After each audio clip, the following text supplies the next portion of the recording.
hari imbaraga zihagije mu mwami Yesu Kristo zibasha gukemura ibibazo byose byo ku isi. Ariko abantu bazi ibanga ryo kugira ngo izo mbaraga zirekurwe muri Yesu zibagereho ntabwo ari benshi.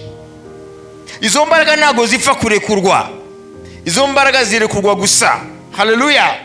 Iyo hari umuntu wakoze ku mwami n'ukwizera gushize amanga. Yesu ko yarareje no munsi niko akiri, niko azahora iteka ryose, niko bibiri tubwira. Ziriya mbaraga zakijurira mugore n'uno munsi zirahari, kandi ntabwo zikiza gusa indwara nk'iriya, zikiza n'ubukene, zikiza n'ubushomeri. Turaza gusenga icyumweru amasengesho asaba ibidashobokera abantu. Reka ngusengere kugira ngo amagambo yinjire muri wowe. Ntuyumvishe ubwenge gusa bwa kamere, ariko uyumvishe umwuka. Niyo mpamvu Imana yakirishije twebwe abizera ubupfapfa bw'ijambo ry'umusaraba. Ngo kuko ubwenge bw'isi ni ubupfapfa imbere y'Imana, kuko n'ubwenge bw'Imana ku muntu w'inyama n'amaraso ni ubupfapfa nabyo. Mwami, ndakweretse abantu bose bari hano n'abaza gukurikira ubutumwa kuri internet kugira ngo bafungure ubwenge nk'uko wafunguye ubwenge w'abigisha wa mbere. Batubwira abigisha babiri bavaga Yerusalemu bagiye Mausi, bababaye batazi ko wazutse. Warabafunguye ubwenge ngo batahura ibyanditswe byera, kandi bamaze kubitahura bamenye ko byari ngombwa ko Kristo abanza kubabazwa. Fungura ubwenge rero bwa buri muntu wese uri hano kugira ngo ibyanditswe byera abyumve mu mwuka, ntabyumve muri kamere. Mu izina rya Yesu Kristo, nabaza kurikira kuri internet iri jambo uzabafungura ubwenge kugira ngo batahure ijambo ryawe mu mwuka, bamenye ibijyepfo byaryo, niba ritahure muri kamere. Mu izina rya Yesu Kristo, amen. Amasengesho rero yacu rero y'iki cyumweru bigira twinjiremo n'amasengesho afite umutwe uvuga ngo, na nibyo ndi buvuge,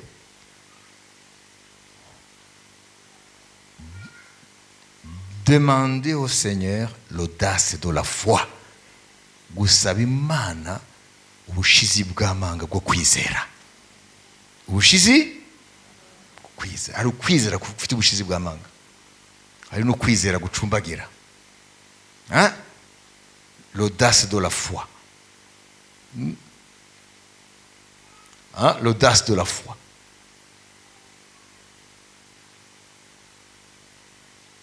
Turaza kubona abantu batatu bagize l'audace de la foi, bagize ubushizi bw'amanga bwo kwizera. Ntabwo ari bose bagira ubushizi bw'amanga. Ukwizera gufite ubushizi bw'amanga ntabwo ari benshi. Rero tuzasaba Imana muri iki cyumweru, n'ubundi turi mu ishuri ryo kwizera, tuzasaba Imana iduhe, amen, ubushizi bw'amanga mu byo kwizera. Imana idukize ukwizera kudashinga, la foi aux jambes molles, kwizera gufite amaguru adafashe, kwizera guhuzagurika, kwizera kuvangiwe n'iby'ubwenge bw'isi, kwizera kuvangirwa n'imihango n'imigenzo y'idini. Turashaka kwizera authentique, ukwizera nyako, kwizera Imana ishaka kubona mu mwana wayo ukuri wese, kwizera Yesu yaje kugira ngo aguheshe icyubahiro. Kubera ko kwizera nk'uko guhesha Imana icyubahiro, niyo mpamvu Imana nayo iguhesha icyubahiro. Amashi menshi ku mwami Yesu Kristo. La foi audacieuse honore Dieu. Par voie de conséquence, Dieu absolument doit honorer une telle foi. Kwizera gufite ubushizi bw'amanga guhesha Imana icyubahiro, niyo mpamvu Imana nayo iguhesha icyubahiro. Turafata ingero eshatu muri Bibiliya n'urugero ku muntu wahesheje Imana icyubahiro kuko yaranzwe nuko kwizera gufite ubushizi bw'amanga. Yitwa George Muller. yitwa George Miller, yari umumisiyoneri w'umudage. Amen. Ariko mu nyuma Imana yamutumye, yazengurutse isi yose, ariko cyane cyane yaje no gukorera mu Bwongereza. Amen. George Miller yavutse itariki 27 ku bakunda kumenya amateka mu kw'icyenda, ntabwo ari uwavuba, 1885. Itariki 27 mu kwezi kw'icyenda 1885. Hanyuma yitaba Imana mu Bwongereza itariki 10 kwezi kwa gatatu 1898. Kubera iki uyu George Miller ari uw'ingenzi kumenya amateka ye? Amen.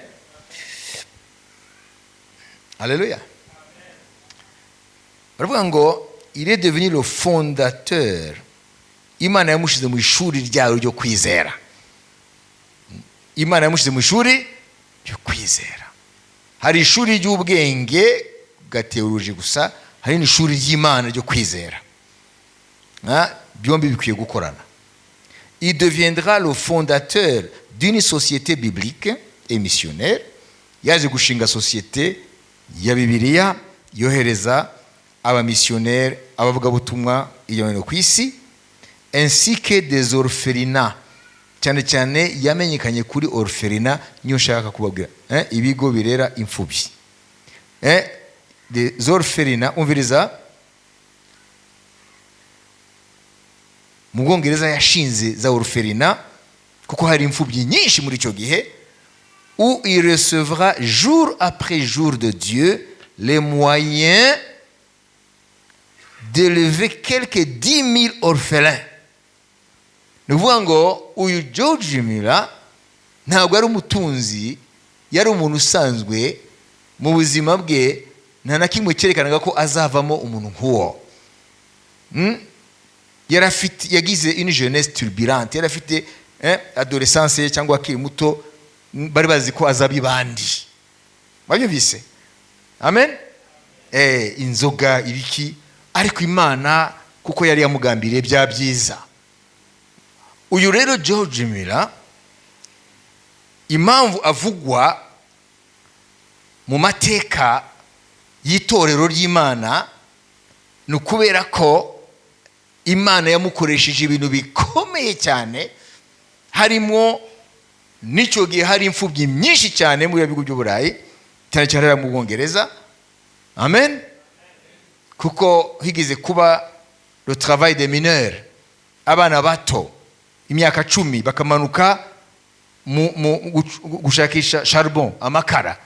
Gucyo gihe inganda zakoreshaga amakara, abana bato imyaka 10 bagatangira kuba abantu bajya gucukura amakara. Hariya mu kuzimu bapfaga mu hariya, kandi ntabwo ari bwazi ibintu byo kubarengera. Nuvuga ngo rero ubuzima bwari bubi hariya mu Bwongereza. Noneho George Miller rero izo mfubyi yazibonye, agira umutima w'Imana umuzamo. Amen. Aravuga ati Imana irababazwa n'aba bana. Noneho atangira kubafata nta mafaranga afite, kugeza umumvise ko Imana yatangiye gukora ibitangaza kubera kwizera kwa George Miller, kugezaho afata imfubyi 10,000, atari leta, ari we. Piga amakofi kwa Bwana Yesu Kristo. Kugezaho abakuza bakavamo abagabo n'abagore babakozi b'Imana, agaha umuryango adafite umuryango. Uyu ni George Miller Imana yakoresheje. Umviriza wenda ngize kuri we. Sous son ministère, mu gihe cy'umurimo we, une petite église, yatangiye gatorero gato cyane. Une petite église devient le point de ralliement de centaines de chrétiens. Gatorero gato Imana igazana abantu benshi cyane barinjiramo. Hanyuma ngo enfin de la 70e à la 85e année de sa vie, afite imyaka 70 ndetse kugeza muri 45 imyaka, Amen. Il parcourt le monde pour prêcher la parole de Dieu. Ni ukuvuga ngo no mu busaza bwe afite imyaka 85 yari akigenda isi abwiriza ubutumwa bwiza. Ntitwamushimira Imana. Hanyuma reka ndangize kuri aya mateka y'umugabo. Une biographie passionnante dans laquelle George Muller lui-même nous raconte des centaines d'exaucements de prières. Nawe mu bitabo yanditse yavuze amasengesho adasanzwe yasenze Imana igasubiza. Ibyo bita les prières audacieuses. Amasengesho asunitswe no kwizera kugize gute gushiza amanga. Une démonstration vivante de la réalité de Dieu. Yagaragaje mu gihe cye ukubaho kw'Imana mu bantu. Amen. Bien qu'il soit mort, nubwo yapfuye, il continue à nous parler par sa foi. Nubwo yapfuye aracyavugana natwe atwigisha ukwizera. Ubwo rero nawe mu ijuru bamongeje muri liste y'Abaheburayo 11 umurongo wa 4. Dusomere muvandimwe. Haleluya. Bamongeje muri liste. Hano mu isi nago bamongeyeho ari mu bitabo no mu mateka, sibyo? Ariko mu ijuru iriya liste Imana iracongezamo abantu nk'aba George Muller. Somera Abaheburayo 11:4.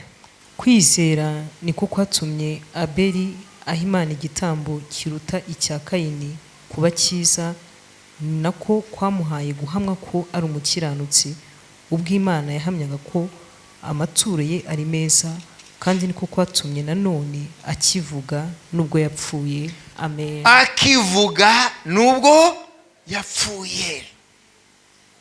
Umuntu agendana n'Imana afite ukwizera nk'uko, amen, nubwo yaba atakiboneka muri isi y'abazima, ariko imirimo yo kwizera kwe ikomeza kuvuga. Imana ihabwe icyubahiro. Na George Muller yaritabye Imana, ariko ukwizera kwe gukomeza kuvuga. Arakomeza kuvuga binyuze mu kwizera kwe. Rero ni byiza rero yuko dusaba Imana, cyane cyane muri iki gihe turimo, aho isi ibaho nk'uko Imana itabaho mu buryo bugaragara, aho hariho amacourant, hariho ibitekerezo bitandukanye n'amagambo menshi hirya no hino ku isi, na za filozofi zipfuye zivuga ko Imana ntayo, cyangwa ubukristu ntacyo bumaze, cyangwa ni idini nk'izindi. Ibyo byose biminimiza ubutumwa bwiza bwa Yesu Kristo. Nta kindi gishobora kubipfukamisha imbere y'izina rya Yesu Kristo. N'abantu bafite kwizera nk'uko kwa George Muller, n'abantu bafite kwizera, haleluya, kubasha kwereka abantu kw'Imana rurema, haleluya, yaje mu izina rya Yesu Kristo. Reka mbajyane mu ijambo rimwe hariya mbere ko ninjira cyane muri bandi batatu rero turi buvane muri Bibiliya. Uyu ni umuhamya wa mbere, amen, hanze ya Bibiliya, ariko yizeye Bibiliya. Hanyuma tuza gufata abandi batatu, sibyo? Hanyuma tujye mu byakozwe n'intumwa ibice 10 34 kugeza kuri 35. Kwa dusomere ndetse mukunda dusomere. Petero aterura amagambo ati, nukuri menye yuko Imana itarobanura ku butoni, ahubwo mu mahanga yose uyubaha agakora ibyo gukiranuka iramwemera. Amen. Amen. Petero yarazi ko Imana irobanura ku butoni. Yarazi ko abayuda ni abatoni b'Imana, ayandi mahanga ni bivume. Ntabwo Imana ibashaka, ntinabazi. Ariko kuvaho Imana yakinguriye urugi abanyamahanga imutumye kwa Korneliyo, amen, hanyuma akumva ubuhamya bwa Korneliyo ukuntu Imana yamutumye marayika wayo. Amaze kubyumva byose ahita avuga ati, ngo niyo nkimenya ko Imana itarobanura ku butoni kw'abantu bose aho bari hose mu mahanga yose. Haleluya. bayubaha, amen, haleluya, bakiranuka, ibemera. Gira mugenzi wawe, nimba ushaka kwemerwa n'Imana, amen, yubahe, ikiranukire muri Yesu Kristo, irakwemera. Yubahe uyikiranukire muri Yesu Kristo, irakwemera. Kandi nikwemera biragenda gute? Nikwemera muragendana nayo, nikwemera murakorana nayo, nikwemera irasubiza amasengesho yawe nkuko yasubizaga aya George Miller. Amashyi menshi ku mwami Yesu Kristo.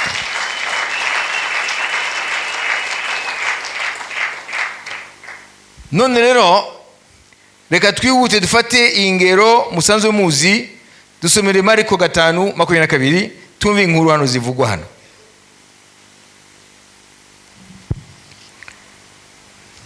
Umwe mu batware b'isinagogi yitwaga Yayiro araza, amubonye yikubita imbere y'ibirenge bye, aramwinginga cyane ati, agakobwa kanjye karenda gupfa, ndakwinginze uze ukarambikeho ibiganza byawe gakire kabeho. Amen. Dusubiremo yumve neza. Umwe mu batware b'isinagogi witwaga Yayiro araza, amubonye yikubita imbere y'ibirenge bye, aramwinginga cyane ati, agakobwa kanjye karenda gupfa, ndakwinginze uze ukarambikeho ibiganza byawe gakire kabeho. Amen. Amen. Uyu yitwa nde? Yayiro yari umukuru w'isinagogi. Kuba umukuru w'isinagogi rero nawe yarahuriye na Yesu, kubera yuko abakuru b'amasinagogi nibo barwanyaga Yesu, nibo abafarisayo, nibo abanditsi. Ariko ashikirwa n'ikibazo gikomeye, aho icyubahiro cye nk'umukuru w'isinagogi ntacyo cyari kumumarira. Agakobwa ke kari ku mfiro, kari karwaye kenda gupfa. Yari yarumvise inkuru za Yesu Kristo, uko atabara abantu, uko akiza abarwayi, haleluya, uko azura abapfuye. Yumvise imirimo ya Yesu Kristo. Ariko nk'umufarisayo icyo kibazo kitaramushyikira, yarazi yuko ntahuriye n'uwo Yesu. Amen. Bo ni abantu bacunze ibya Mose. Ariko kubera ikibazo cyabaye ku mukobwa we, yarigira inama ati, rero ibyubahiro ntacyo bimariye, ndaza kubura umwana wanjye. Ariyambura ibyubahiro bye, aravuga ati, n'abandi bafarisayo n'abanyabwenge b'ibyanditswe, abanditsi, ndetse n'abayuda bose bubaha Imana mu mategeko ya Mose, nibashaka banci bamvume, ariko showe gukiza umukobwa wanjye. Izo ni imbaraga z'urukundo. Amashyi menshi ku mwami Yesu Kristo. Aragenda, muri make murasoma, yahuye n'inzitizi zitandukanye. mbere yanesheje icyo bita lomwa lego, nk'umuntu yafite icyubahiro. Amen. Ikindi nacyo anesha le préjugé, anesha ibyo abantu bari buvuge kuri we. Ikindi nacyo yaranesheje n'ayo magambo yaje kuza mu nyuma ngo, reka kugora umwami, umukobwa yapfuye. Babyumvise? Bamubwiye gutyo, Yesu rero arabimenya ko ari Imana, aramubwira ati, usijali wewe. Sasa mwambie jirani yako, ikiwa unamwamini Bwana Yesu Kristo na ikiwa unangoja muujiza, usijali maneno ya watu.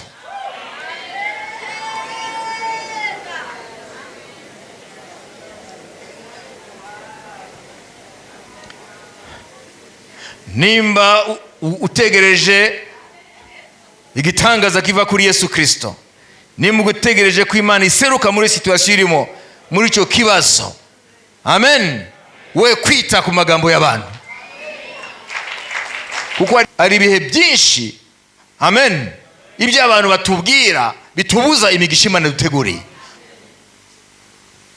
Nyamvu Paulo avuga ngo uwandobanuye ndi mu nda ya mama kugira ngo nzabe intumwa ye, haleluya, amaze kunyiyereka mu nzira ijya i Damasiko, haleluya, ngo akamamagara kuba intumwa ye mu banyamahanga, amen, nk'uko yahamagaye Petero kuba intumwa ku bakebwe.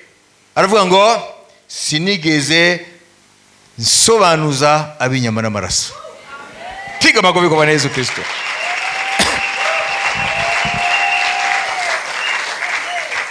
Arigihe inama z'abantu ni nziza nago nzanze, bashobora kukwigisha ukuntu uhindura ipine iyo yapfumutse. Mvuge muti iyo nama koko tuyihaye kazi.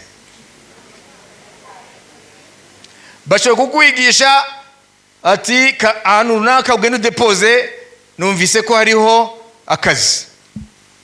Karibu, iyo nama ni karibu, sibyo? Hari ibintu byinshi abantu bashobora kutugiraho inama,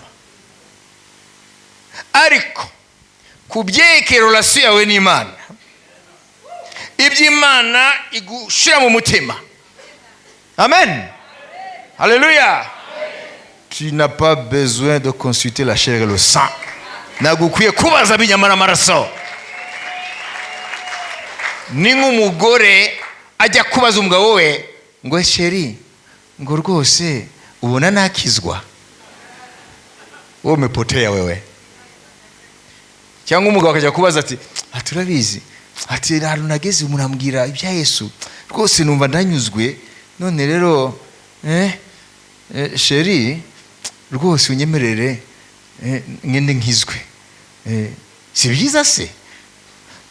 Wowe nujya kubaza uruhusa, iyo mata, iyo affaire ni hagati y'umuntu n'Imana yamuhamagaye. Niyo mpamvu ngo sinigeze njya kubaza ab'inyama n'amaraso, kuko yajya kubabaza ntiyari kwemera umuhamagaro.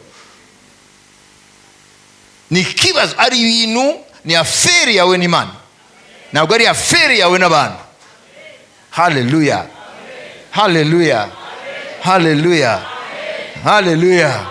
Ariyo tubaza abagore bacu, ariyo tubaza abagabo bacu, ariyo tubaza abana bacu, ariyo tubaza ababyeyi bacu, ariyo tubaza inshuti, amen.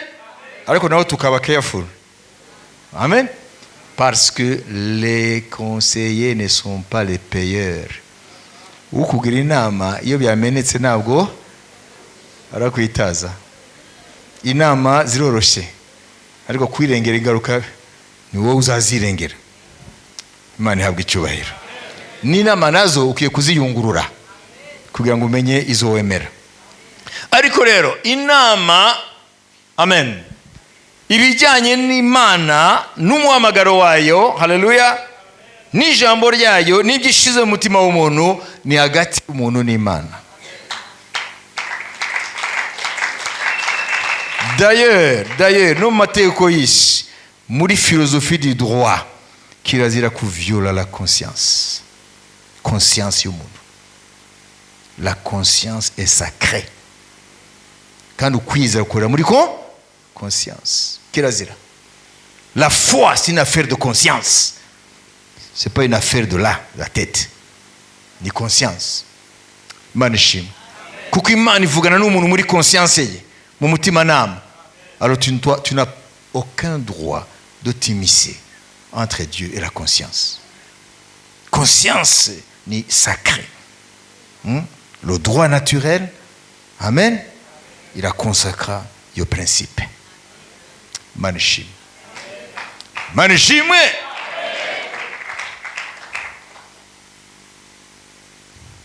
Conscience qui nous commet. Amen.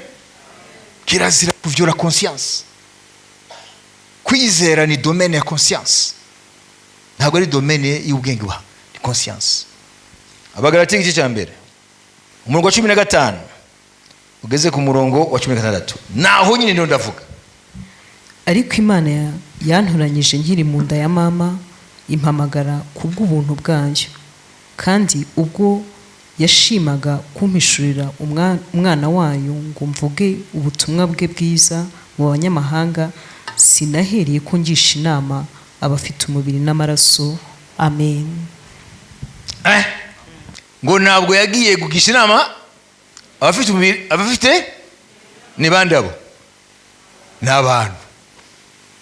Mwabivise? Kubera iki? Muvuge muti c'est une affaire de conscience. Kubera iki Paulo avuze ngo sinigeze amaze kumpamagara, sibyo? Sinigeze njya kugisha inama abinyama n'amaraso. Kubera iki? C'est une affaire de conscience. Muvuge muti c'est une affaire de conscience. Voilà. Consciousness. Amen. C'est une affaire de conscience. Manishim. Manishim. Manishim. Nk'ubu ugiyewe hano n'urugero, umwuka wera mu mutima wanjye ambwiye ati rero kuri urukweto rwawe uruhe uriya mugabo. Si umwuka wera, apana amarangamutima. Amen. Nta n'umwe ngiye kujya kugisha inama, nta n'umwe. Yewe nubwo wararunguriye ntabwo nzakugisha inama. Muza kumubona hano nambura nkajya kumuha. Muvuge muti kubera iki? C'est une affaire de conscience. Piga makofi kwa Bwana Yesu Kristo.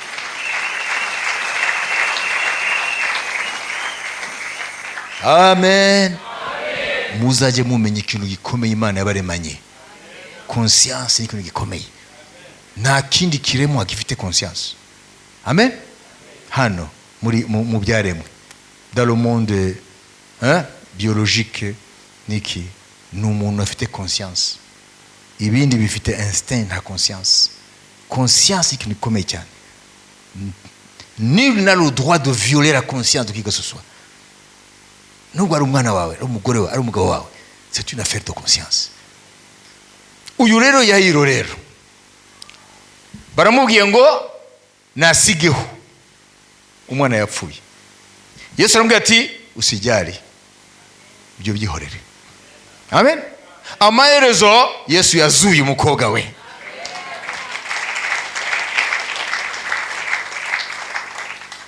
L'audace de la foi, ça paye. Uyu Yayiro yagize iki? Ukwizera gushize amanga. Turebe wa kabiri nimba munyemereye. Luka 8:43.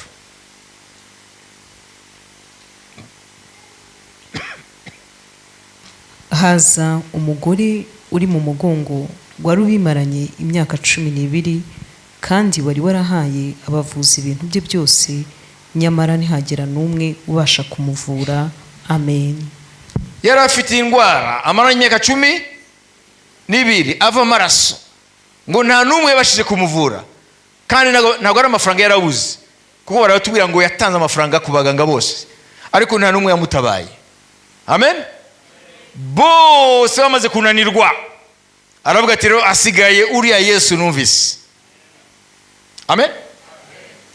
Aribwira mu mutima we ati mu bisanzwe ntabwo nari nkwiye kujya mu bantu banyicisha amabuye babimenye.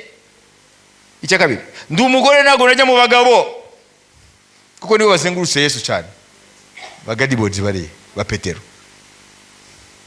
Amen. Ibyo byose zari zitizi mubuza kuzabona Yesu, ariko kubera yuko umubabaro we wari mwinshi cyane. Haleluya. Amen. Aravuga ati ahantu muri iyi si ntegereje gutabarwa ni kuri uriya mugabo Yesu Kristo. Aravuga ati rero icyo byansaba cyose, amen, ndamugeraho tu.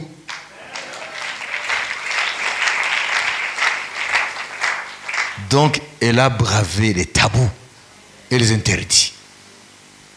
Yaragiye ari umugore arinjira mu mbaga y'abantu, agera no kuba Petero, abagarde du corps wa Yesu Kristo, nabo agira gutya ati ni nkora gusa ku mwenda we. Amen. Arakoraho. hanyuma umwami Yesu Kristo arahagarara, azenguka hariya, arareba amaso, arareba ati ninde wankozeho? ba Petero avuga ati mwami, icyo kibazo ntabwo gisobanutse, dore imbaga irakubyiga, wabaza ngo ninde ukozeho? Yesu aravuga ngo hari uwankozeho, abandi bankozeho gusa par curiosité, hari uwankozeho ankoraho akoresheje ukwizera gushize amanga. Atuko rero iyo kunkozeho ibyo nari ndimo byose mbura imbaraga yo gukomeza kiretse mbanze gukemura icyo kibazo. Piga amakofi kwa Bwana Yesu Kristo. Wabimenye gute se? Numvise imbaraga zimvuyemo amaze kunkoraho. Wa mugore hariya ahindi mushitsi agize ubwoba, arambwira ati mama wanjye genda, kwizera kwawe kuragukijije. Nawe rero muvandimwe, hari imbaraga zihagije mu mwami Yesu Kristo zibasha gukemura ibibazo byose byo ku isi. Ariko abantu bazi ibanga ryo kugira ngo izo mbaraga zirekurwe muri Yesu zibagereho ntabwo ari benshi. Izo mbaraga ntabwo zipfa kurekurwa, izo mbaraga zirekurwa gusa, haleluya, iyo hari umuntu wakoze ku mwami n'ukwizera gushize amanga. Yesu ko yarareje no munsi niko akiri, niko azahora iteka ryose, niko bibiri tubwira. Ziriya mbaraga zakijurira mugore n'uno munsi zirahari, kandi ntago zikiza gusa indwara nk'iriya, zikiza n'ubukene, zikiza n'ubushomeri, zikiza n'ingorane z'ubuzima, zikiza n'agasuzuguro, haleluya, zikiza n'ubutindi. Izo mbaraga zirahagije kugira ngo zimenagure imbaraga za Satani. Izo mbaraga zirahagije ngo zizure Barazaro. Izo mbaraga zirahagije ngo zizure business yawe yapfuye. Izo mbaraga zirahagije ngo zimbaraga ingo zicumbagira. Izo mbaraga zirahagije ngo zice inzira ahatari inzira. Izo mbaraga zirahagije ngo zikore ibyo siyansi itabasha gukora. Izo mbaraga zirahagije ngo zifate umuntu nka George Miller, yari umusore w'umusinzi adafite ejo hazaza, amen. Ababyeyi barumiwe, abaturanyi barumiwe ngo nikirara na kinazavamo. Izo mbaraga zo muri Yesu Kristo zasanze uwo musore muri uwo mwijima, muri ubwo buzima, muri uko kwangirika, zimuhindura icyamamare.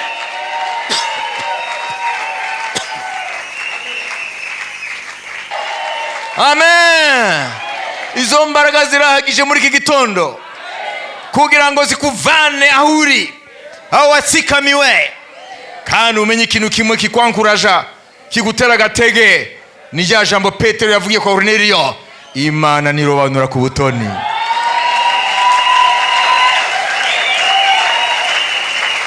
Nireba ko wize, nireba kutize, nireba kuri umugabo, nireba kuri umugore, nireba kuri umukire mu by'isi cyangwa uri umukene, nireba kuri umwirabura cyangwa uri umuzungu.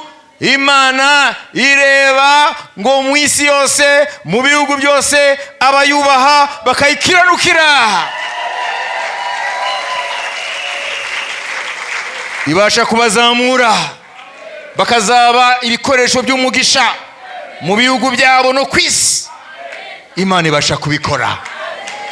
Haleluya. Imana ibonye abantu bihebye, Imana birayibabaza, kuko Imana ntacyo itakoze. Amen. Haleluya. This power is available to everybody. Zimbaraga zirahari kuri buri muntu wese. Kubera iki ucurika umutwe? Kubera iki wiheba? Haleluya. Kandi ntabwo niyo ndavuga amagambo gusa, ndabizi. Haleluya. Ibyizo mbaraga Imana ihabwa icyubahiro, kuko izo mbaraga zirakuzamura. Haleluya. Ndiza koga ibintu nk'abingahe hanyuma dusenge. Zirakuzamura hejuru y'ibintu byakaguca intege. Piga amakofi kwa Bwana Yesu Kristo.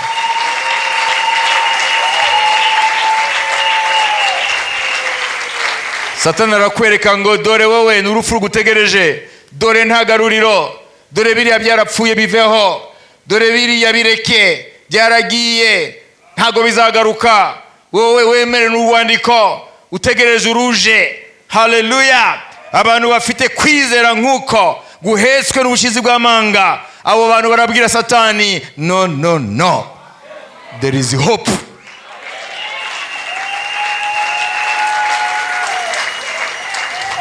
Ahari ukwizera nk'uko hari ibyiringiro. Imana ihabwa icyubahiro. Wa mugore yarakize. Haleluya! Turebe uwa nyuma rero nimba munyemereye. Amen. Mariko 7:24-30. Arahaguruka arahava ajya mu gihugu cy'Itiro n'i Sidoni, yinjira mu nzu adashaka ko hagira ubimenya, ariko ntiyabasha kwihisha. Uwo mwanya umugore ufite umukobwa muto utewe na dayimoni amwumvise araza, yikubita imbere y'ibirenge bye. Uwo mugore yari umugirikikazi, ubwoko bwe ni umusiforoyenike. Aramwinginga ngo yirukane dayimoni mu mukobwa we. Aramubwira ati, reka abana babanze bahage, kuko atari byiza kwenda ibyo kurya by'abana ngo ubijugunyire imbwa. Nawe aramusubiza ati, ni koko mwami, ariko imbwa zo ziri munsi y'ameza zirya ubuvungukira bw'abana. Aramubwira ati, ubwo uvuze utyo igendere, dayimoni avuye mu mukobwa wawe. Asubira mu nzu ye, asanga wa mwana aryamye ku buriri, dayimoni amuvuyemo. Amen. Amashimwe ku mwami Yesu Kristo. Haleluya. Amen. Umugore w'umunyakanane, Matayo we amwita umunyakananekazi. Amen. Mariko yavuze une femme syrophénicienne. Nuvuga ngo ni umugore yari muri abice bya Liban uyu munsi na Syria. Amen. Haleluya. Syria yari taraba igihugu kimwe nka Syria, Liban ukwayo. Muziko Liban kera yitwaga Tyre na Sidoni. Amen. Haleluya. Uriya mugore rero Matayo amwita umunyakananikazi. Nuvuga ngo yari umunyamahangakazi. Kandi murazi abanyakanani na bari abantu bavumwe kubera gusenga ibigwamana. Niyo mpamvu Imana yavuze abisirayeli ngo babarimbure. Uwo mugore rero yari afite umwana w'umukobwa. Amen. Wategwaga na dayimoni. Haleluya. Uwo mama byari bimubabaje cyane. Alléluia. La fille était possédée d'un esprit impur. Yari afite uwo mudayimoni. Uwo mama bikamubabaza. Birashoboka ko nawe yagerageje hose no mu bapfumu na hehe birananirana. Birashoboka ko nawe yaje kumva inkuru za Yesu Kristo. Ariko Yesu rero arenga imbibe za Isirayeli. Amen. Yinjira, haleluya, injira gato mu bice bya Syria hariya, ariko ngo ntiyashaka ko hagira ubimenya, kuko yavuze ngo yatumwe ku bana ba Isirayeli, yatumye ku miryango 12 ya Isirayeli. Bivuga iki? Bivuga ko Kristo mbere ko yinjira mu bwiza bwe, ubutumwa bwiza buvugwe ku isi, we mission ye kwarugarukira mu mbibe za Isirayeli. Hanyuma narangiza rero kuzuka, umwuka wera kaza, none ubutumwa buzakingurirwa abanyamahanga. Iyo niyo ari gahunda y'Imana. None rero yisanze yarenze imbibi. Ariko se yaribeshye imbibe? Byaramutunguye?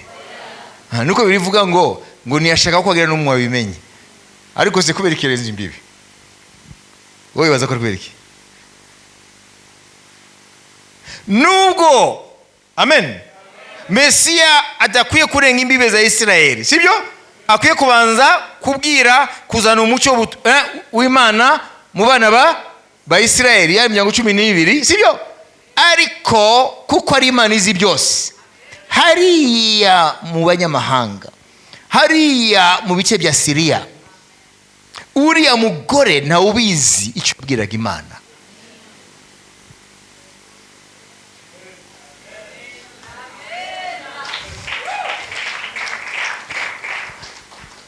La prière d'audace, ni ukuvuga ngo amasengesho y'ubushizi bw'amanga, amen, abuza Imana ibyicaro,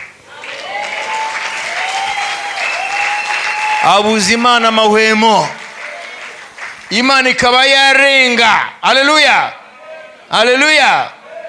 Ibintu runaka yasetinze kugira ngo ikore kuri uriya muntu, amen, ibonamo kiriya kintu gikomeye cyane cyitwa kwizera gufite ubushizi bw'amanga. Yesu rero nizera ko yambutse kuri uriya mugore. Arimo aravuga ati se kubera iki atahise amukiza ako kanya, amukiriza umwana?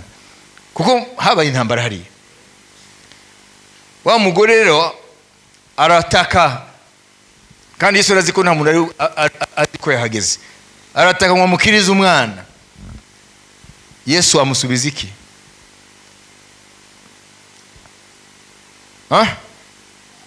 Ngo ntabwo ari byiza guha ibyo kurya by'abana imbwa. Abana ni ukuvuga imiryango ya Isirayeli, amen. Hanyuma abanyamahanga babaga considérés comme des chiens, nk'imbwa. Kandi birumvikana nta Mana rurema bari bafite. Wa mugore iryo jambo ryonyine ryari kumuca intege akagenda, si byose? Ndetse na Petero bamuhatira kugenda ngo bamwirukane, ariko ntiyigeze ategwa ipfunwe n'iryo jambo rikarishe kandi rivuye mu kanwa k'umwami. Aravuga ati mwami nibyo, ariko nutubwa natwe tujya turya tuvungukira, dutemba tugwa munsi y'ameza y'umwami. Umwami aramureba aravuga ati kukwizera nk'uko, amen, ko niko kwatumye nambuka imbibe. Tigenda kwizera kwawe, amen, bikore ngo wizera, genda amahoro. Umunyamahanga kazi hataragira igihe cy'abanyamahanga ngo ubutumwa bubagereho, biracyari iby'abana b'ubwami ari bo Bisirayeli. Ariko umunyamahanga kazi ni ukuvuga batwebwe ashikuza umwami umugisha w'abana.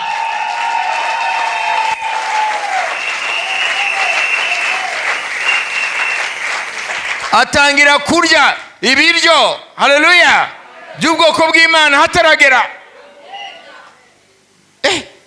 Igitangaza, amen.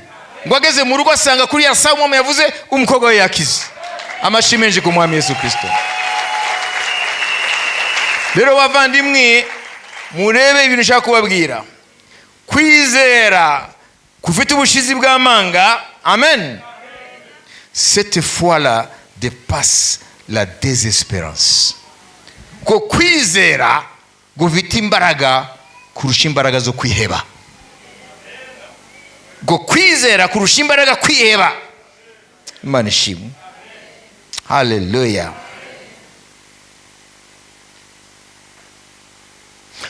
Kwizera nk'uko kwinjiza umuntu mu bidashoboka, mu bidashobokera uw'inyama n'amaraso, uwo muntu arabyinjiramo.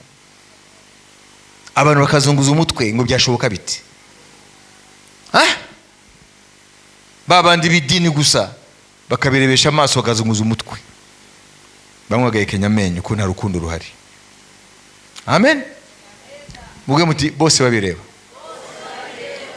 Akinjira mu bintu bidashoboka, bose babireba. Amashimenje ku mwami Yesu Kristo.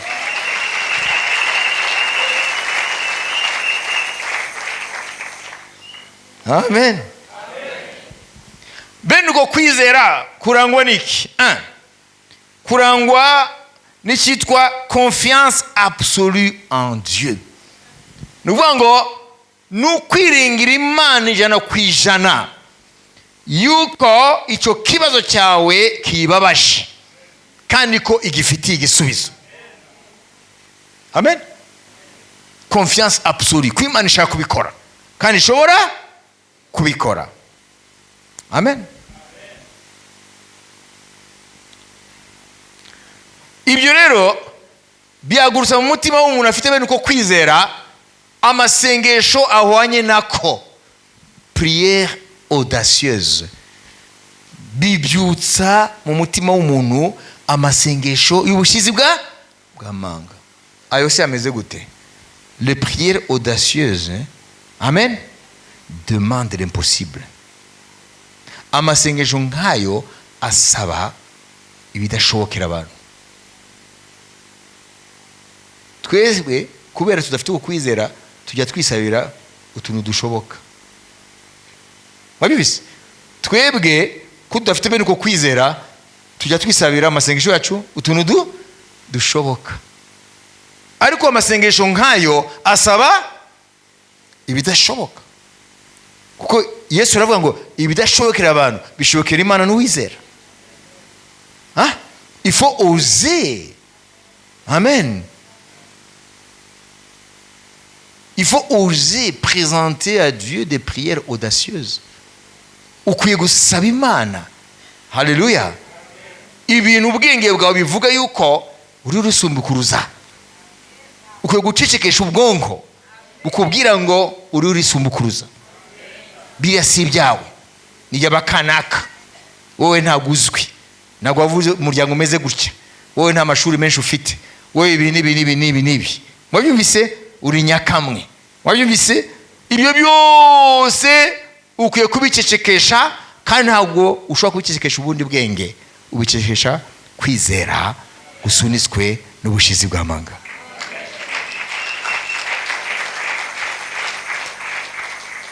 Iki cyumweru rero nous allons oser, amen, faire des prières audacieuses.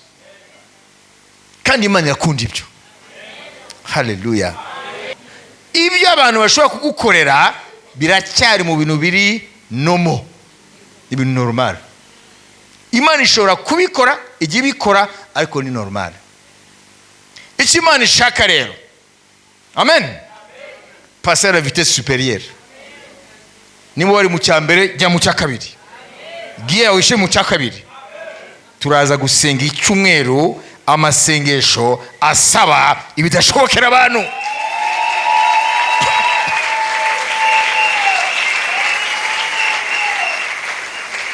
Tuzasenga tudasengesha ubwenge, dusengesha kwizera.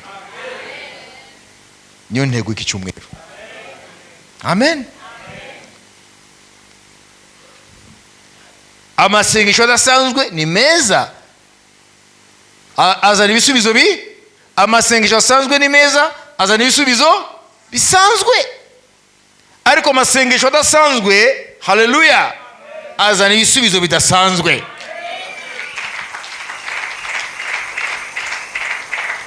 Haleluya. Minota 5 nyuma turarangiza. Haleluya. Ni byiza ko muri murakira. Erega ni ibintu bibabaje nitumara umwaka, imyaka 10, imyaka 20, nta bintu birakoreka. Bazanguza wowe nabi normal. Ibyo bisi babona nibyo tubona, ndetse bakanaturusha bimwe. Hanyuma umwe ugashira, undi ukaza, mu ari normal. It's abnormal. Nous devons inverser la tendance. Tukwiye guhindura ibintu. Kandi kwizera kwa George Miller, kuriya mudamu umunyakananekazi, kwa Yairo umukuru wa sinagoge, kuriya mudamu yakize icyago cy'amaraso imyaka 12, bene kuriya kwizera n'abandi benshi, haleluya, muri Bibiliya no mateka y'itorero, bene uko kwizera, haleluya, kwazanye icyo bita the difference. Tuzasenga masengesho azamakinga difference. abantu bamenye ko Yesu wacu atigeze ahinduka.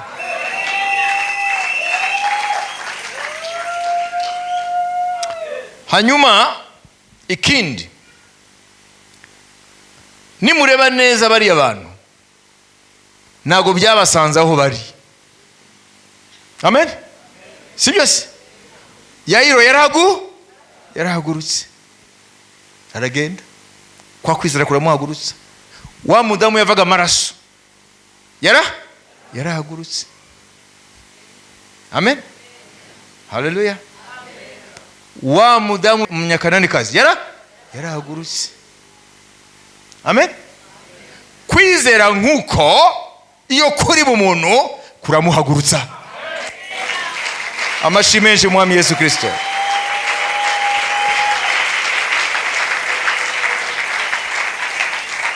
Donc cette foi pousse à l'action. Uko kwizera kuzana action. Manishim. Bwana, ninasimama, ninakuja, ninatenda hili kwa sababu ninaamini. Ukiwa kuba ufite ikintu kiguhagurutsa, ukiwa kuba ufite ikintu uhagurukamo, Imana ihabwe icyubahiro. Haleluya. Je nagiye mbibona bandugu yangu, kambabwire ntimwibaze ko ari ibintu mvuga gutyo. Amen. Nubona abantu bose bari bafite uburema batabasha kugenda, murebe icyo Yesu yababwiraga. Yababwira ngo haguruka. Amen. Mu bwenge bwa kimuntu ntabwo wabwira umuntu adasanzwe ahaguruka ngo haguruka. Urabona? Ni ukubera ko kwa kwizera Umwami Yesu ashaka kubona muri uwo muntu kukwiye guhagurukira muri action. Imana ihabwe icyubahiro. Ntabwo usenga gusa, les prières audacieuses ni sawa, amasengesho nkayo, ariko agakwiye gukurikiraho iki? Action. Action dans la direction du besoin là. Action ijyane n'ibyo ushaka ko Imana ikora. Haleluya. Wowe udafite umwana, ushaka umwana wa couple. Amen. Haguruka niba ko kwizera kuhari uyu munsi. Haleluya. Haguruka muri action. Action yawe ni iyihe? Genda ugure imyenda y'abana. Ugure biriya byose, ukore liste. Amen. Genda ubigure. Ugure na berceau. Byose ubishyire hariya. Amen. Kuko la foi audacieuse, amen, se lève dans l'action. Akwiye kuba action. Nimba wizera ko Imana ishaka kugwa umugisha ugakura abantu benshi mu bukene, right? Ntago wote mwami rwose umpe nanjye nzagutabara abantu. Hapana. Amen. Kwanza yakubaza nikimbwira ko utazayarigisa. Ahubwo icyo ufite uwo mwanya gyagurukane.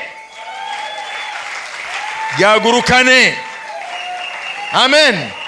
Genda ushakari ahantu, genda ushireho marchandise zawe, goods zawe. Sinzi ibyo ushaka gucuruza, sinzi ushaka gukora. Hagurukana n'ibyo ufite. Nijyo Yesu yavuga ngo mufite iki? Dufite imigati 5 n'amafi 2. Imigati 5 n'amafi 2. Bagurukana ibyo. Imbaga irarirahaga. Amen. Hari ibintu byinshi bifungiye ahantu kuko abantu baguma basenga gusa, ariko ntago bahaguruka muri action. Ça bloque. Amen. La foi audacieuse se lève dans l'action. Manishim.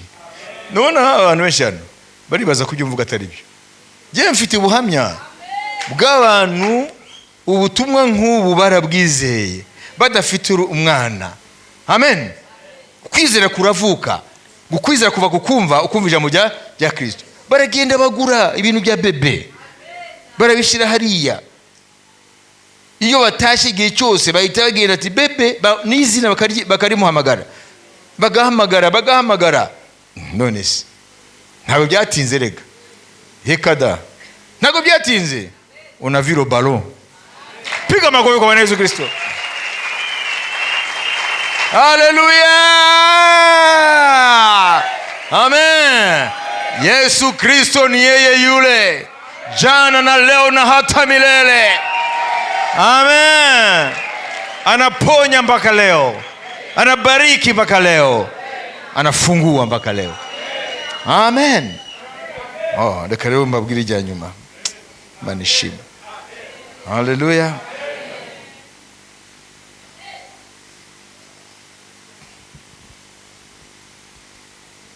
Kwizera guteruwe n'imbaraga z'ubushizi bw'amanga, sibyo? Amen. Haleluya. Gufite amaso, gufite n'amatwi. Gufite amaso, haleluya, atareba ku kibazo, amaso areba ku gisubizo. Amaso yo kwizera nk'uko areba igisubizo, ntareba ikibazo. Icya kabiri, amatwi yuko kwizera ntago yumva imvugo y'abantu, ahubwo ayo matwi yumva imvugo y'Imana. Imana ivuze, nimurabyumva hano muri Bibiliya, Imana ivuze ivuga gute? Nta na rimwe Imana yigeze ivuga ibintu biri negative ku bantu bayishaka. Mwayibise? Iteka Imana ivuze ivuga ibintu bigucalenjinga, ivuga ibintu wumva ko bidashoboka. Amen. Imana yivuze ivuga ibintu bicalenjinga umuntu. Reka ngubaze ikintu kimwe. Yesu igihe yahuraga n'abantu bamushakaho gukira cyangwa ibindi bibazo, hari ijambo yababazaga. Urazi ibyo yababazaga? Yababaza ngo, urizera ko nabikora? Nyumva? Amen. Urizera ko wakira? Ni Imana ishobora byose, ariko irabaza, urizera ko nabikora? Ni ukuvuga ngo ukwizera gufite amaso areba igisubizo ushaka kumana aho kureba ikibazo. Icya kabiri, arumva imvugo y'Imana y'Umwuka Wera aho kumva amagambo ya kimuntu. Ibyo nibyo bari abantu maze kureba bamenye. Amen. Haleluya. Hanyuma leur foi a surmonté tous les obstacles. Kwizera kwabo kwararenze inzitizi zose. Tuga dusenge bavandimwe. Murabizi ko Yesu Kristo ari ku rugi? Nugutabizi niko biri. Nimba utabyemera uzabibona, cyangwa ukabibona ukabiryaho. Imana ishimwe. Haleluya. Ntabwo se mubona ibiraba ku isi? Nibona ko Amerika yohereje amasumare nucléaire ku mupaka w'Uburusiya kubera Medvedev uriya yigeze gutega Uburusiya.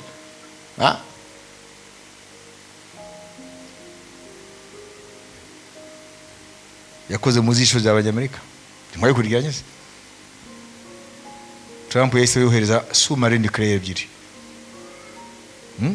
Yamato agendera mu mazi atwara intwaro za kirimbuzi, ubageze hafi mpaka w'Urusiya kubera ikibazo gusa cy'abagabo babiri, Medvedev na Trump. Ibyo se bumwe babwira iki mwebwe? Babwira ko isi ni Imana gusa igihagarika ibintu, naho abantu nta control bafite. Bayumvise? Ibyo byose rero ni ibimenyetso by'ibihe. Umutingito mwarabumvise?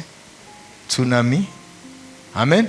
Umutingito wabaye muri Pacifique ku gipimo 8 ndibaza kuri esheri ya Richter. Uwo ni umutingito ukomeye cyane kuva mu 1952. Uriya mutingito kuva mu 1952 niwo bwa mbere ugarutse. Si ibyo gusa, ntabwo mwumvise umutingito hano, hari n'imitingito iraba handi hirya no hino. Soma Matayo 24. uza kumva ko atari des phénomènes physiques naturels. N'Imana iravuga par des phénomènes. Imana iravuga. Hallelujah. Iravuga ngo prepare yourselves. Hallelujah. Ndi ku muryango. I am knocking. Abafite ubwenge ntago batwarwa n'ibi. Ni igihe cyo kubeshwaho no kwizera. Amashyi menshi ku mwami Yesu Kristo. Ukwiye no kwiga ugasaba Imana kugira ngo hamwe n'ubuzima bwawe ufite, haleluya, Imana iguhe na dimension yo kwizera kugira ngo ubashe kugendana na Yesu Kristo, kuko ijambo rye rirasozwa kandi rizasohozwa. Ariko ntabwo ari umuhero w'isi, kuko arabigisha b'ibinyoma ngo umuhero waje. Nta muhero uza. Turacyafite n'imyaka 1000 yindi ya Yesu ku ngoma. Iyi si ntaho irajya. Turacyahinga ibijumba. Amashyi menshi ku mwami Yesu Kristo. Mbere yuko dusenga ku kwizera Imana kuduhe, turashaka kubaza umuntu wese uri hano akaba atarakira Yesu Kristo umwami n'umukiza, we ni prioritaire, abanze azo hano imbere tumusengere yakira gakiza. Muvandimwe uri hano utarakizwa, ntugire isoni, uze hano imbere tugusengere wakira gakiza. Intambwe ya mbere yo kugendana na Yesu ni gutera intambwe yo kumwakira nk'umwami n'umukiza, kira n'ibyaha byawe akakubabarira. Nta mahoro ku banyabyaha niko Imana yavuga, nta n'umugisha uza mu byaha. Ugiye kuza hano imbere tukagusengera, ukavana wakiriye Yesu Kristo nk'umwami n'umukiza wawe, ubuzima bwawe umwami Yesu akabuhindura. Mu gihe rero turasenga, niwumva yuko mu mutima wawe nta Yesu ufite, uze hano imbere kugira ngo umwakire. Turagutegereje. Abandi muza mu maboko yanyu umwanya. Haleluya. Uvuga uti mwami Yesu Kristo, ijambo ryawe ryanyubatse. Nize byinshi kuri George Miller wakoresheje ibihambaye. Nize byinshi kuri Yayiro kwizera kwe. Nize byinshi kuri wa munyakananikazi kudacika intege, gushishikara kugeza igisubizo kije. Nize byinshi kuri wa mudamu, wa mugore yavaga amaraso imyaka 12. Abaganga bose yabahaye ibye ntago bamutabaye. Ni wowe mwami wamukije icyago cye. Kwizera kwe kwanyigishije. Ijambo ryari ravuga kudahinduka, uracyari wa wundi. Natwe muri iki gihe cyacu dukeneye kuguhesha icyubahiro, kandi ntabwo twaguhesha icyubahiro tudafite bene uko kwizera. None uyu mwanya neza amaboko y'umwuka kugira ngo umpe iyo mpano yo kwizera. Kwizera gufite ubushizi bw'amanga. Kwizera k'ubushizi bw'amanga kuze kugira ngo ubuzima bwanjye burangwe n'imirimo n'ibintu bikuvuga. Mu izina rya Yesu ndizeye kunyumva kandi ko umpaye uko kwizera nk'impano.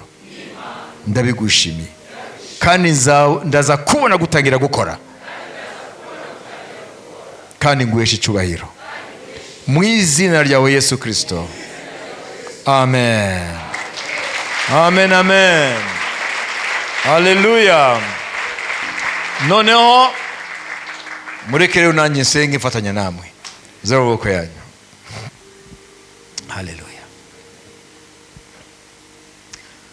Mwami Yesu, wumvise gusenga kwa buri umwe wese, kandi waravuze ngo ntabwo uzasubiza inyuma uzaza kugana. Nturabanura ku butoni. Turi hano mwami uyu munsi waduteguriye iri jambo rigaragaza icyo dushakaho. Ushaka ko buri umwe wese arangwa no kwizera ku bushizi bw'amanga, kugira ngo abe umuntu asenga amasengesho ubushizi bw'amanga, asenga amasengesho asunikwa no kwizera ko Imana ibasha gukora ibirenze kure ibyo yibwira n'ibyo asaba. Mu izina rya Yesu, Mwuka Wera utere mu mutima buri umwe wese iyo mbuto yuko kwizera. Iyo mpano imanukire buri muntu wese, mu bantu bakubaha, mu bantu bagukiranukira. Kwizera Mwami gusuke muri bo nk'impano, kugira ngo barangwe n'ubuzima buhesha Imana bizeye icyubahiro. Ntibizere gusa ko bazajya mu ijuru, ariko bizere ko mu buzima bwa none Imana ifite ibyo ishaka gukora. Haba mu bifatika ko kwizera gukore, haba mu by'umwuka ko kwizera gukore. Mu izina rya Yesu Kristo, iyo mpano y'Imana yifuza ko ikubamo, ukayigenderamo, ugatuma benshi bamenya Imana binyuze kuri wowe. Iyo mpano ikumanukire mu izina rya Yesu Kristo. Amagambo yawe arangwe nuko kwizera, ibitekerezo byawe bisimburwe nuko kwizera, kandi les actions, imirimo yuko kwizera itangire igaragara mu buzima bwawe mu izina rya Yesu Kristo. Amatwi kwizera atangira afunguke, amaso yo kwizera atangira afunguke, ijambo ry'Imana ritangire kuba rizima mu buzima bwawe mu izina rya Yesu Kristo. Uzabe igiti abantu bajyaho imbuto yo gutinya Imana. Uzabe igiti abantu bajyaho imbuto yo gukiranukira Imana. Uzabe igiti abantu bajyaho imbuto yo kwizera Imana. Uzabe igiti abantu bajyaho imbuto zo gukunda Imana. Urakoze Mwami yuko wumvise kandi kubikoze, kandi ubuzima bwacu turi bubona impinduka, turi bubona ibintu bihambaye.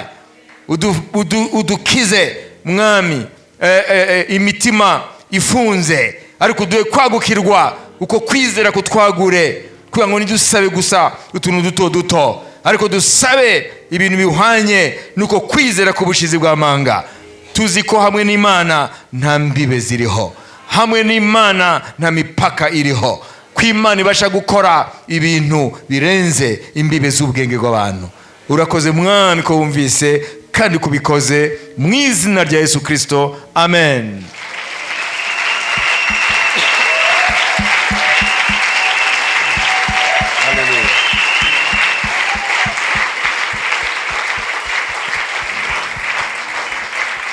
Haleluya, amen. Kwizera kukubwire ko washubijwe, amen.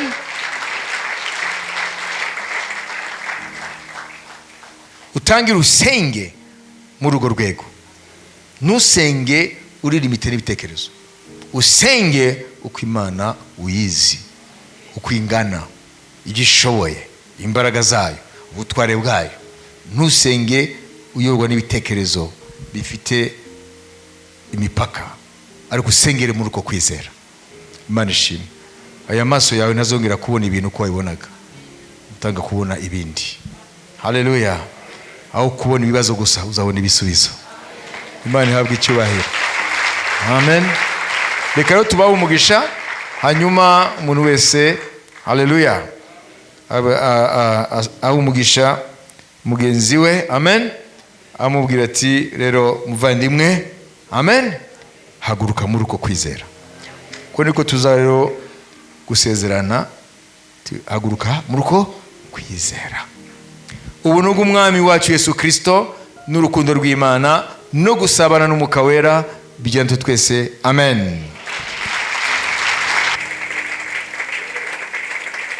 Giranira ayo magambo ahambaye.